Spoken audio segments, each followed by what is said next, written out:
Now I'm going to turn the poop tube on, and I'm going to show you how we separate the flour gold out of this black sand. And we don't get it all. We get a percentage of it. What we do is we get the visible gold, and then Perry, I understand in an upcoming show that you're going to tell them how to get the invisible gold out of the black sand, because there's a lot more in there than what you can see. Well, sometimes you can have gold that's disseminated in a rock, disseminated on a molecular level, and what that means is you can't use gravity or panning to get the gold out of the black sand. You have to use a chemical to dissolve the gold out and then precipitate it out once you dissolve the material. But what I'm going to show you now is I'm going to turn my poop tube on. I'm going to show you how to get all the visible gold out, and that's the stuff that'll get you gold every weekend you go out. Now I've got me a spoon here, and I turn my water on, and I take my spoon and I put it in here, and I take me a spoonful of the black sand that we panned out there that's got a lot of that fine gold in it. And some of it, you know, is real fine. That'll take you a long time. These may be 100,000 particles to the ounce. And if you sit there with your tweezers, I got a pair of tweezers here, and you tried to go in there and pick every one of them little pieces out, it'd take you a long time to do it. So this poop tube's a real good thing. And like I said, there's all kinds of equipment on the market to do this, but until you get to where that you can make that equipment pay, spend $3 or $4 and build yourself one of these. Some people call them a Henry because there was an old prospector by the name of Henry. That was his name, Henry. And he goes up to Alaska with us sometime, and he developed this method. So let's just take now and run this material off here. Nice thing I like about the poop tube is you can recycle your water. You don't have to have a hose bib nearby. You can use it in your motor home or anytime when you're out prospecting. I understand you're married now and you go to the outings. Take my fifth wheeler with me, and my wife and the family. We have a wonderful time out there, going to the potlucks and getting together with the members. And that's really the beauty and the bonus of being a member of the Gold Prospectors, is being able to go out on these outings and get together and join in on the potlucks and some of the common mining operations that they have, and boy, it's really a lot of fun. I understand that you and some of your friends was up there at that Golden Gulch, but I don't think you guys got as much gold as we did yesterday, huh? Well, I think we got the hole opened up for you, so that's usually the way it is in mining. You get a hole started, and the next guy comes along and finds all the gold. Well, we sure did good. I tell you, when Jake found that gold with that metal detector, that really set off a gold rush. That's a real good feeling. We're having a good time out there.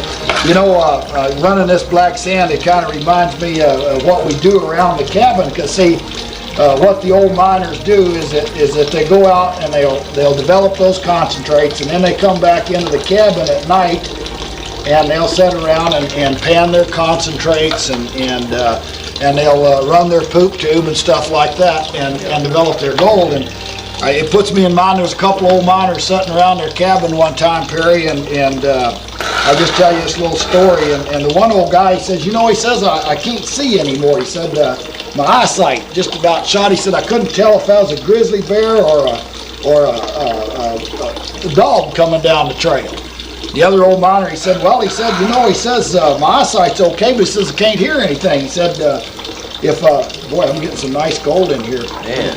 He said, if a freight train pulled right up out here in front of the cabin tooted whistle, he said, I wouldn't be able to hear it.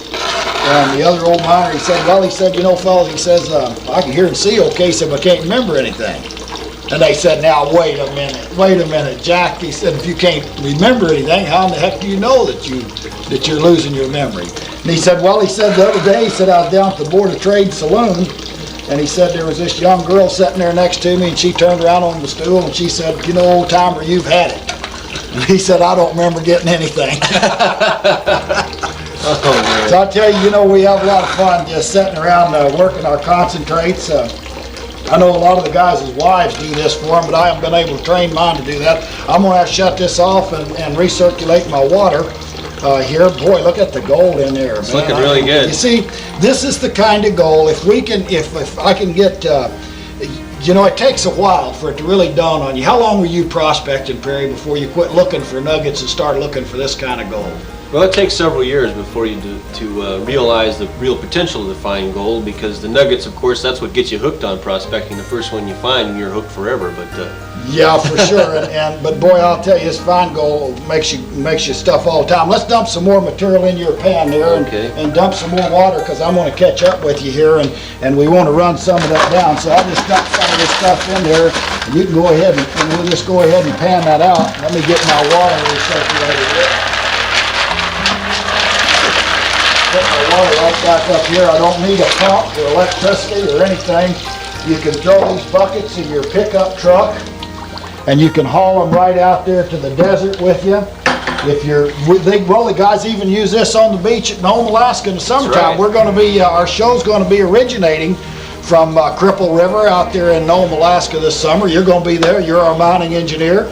We're running a commercial operation there, and all the gold we find, we split. And we're going to give everybody that goes on that trip a good education, and hopefully we'll get them a nice nugget each one. For sure. I'm gonna take my sucker bottle here, and I'm gonna suck some of that fine gold up, because boy, there's a lot in there, and I don't want to get it way down here in the poop tube. So I'm going to take this, and I'll show you, and you can just reach right in here like this, and you can suck that gold right up there, and I'll show you how that's done. See all that gold in there? Now I squeeze that bottle, and then I just relax that, and man, you can just suck that right up out of those riffles, just like that. Works a little better if the water's running.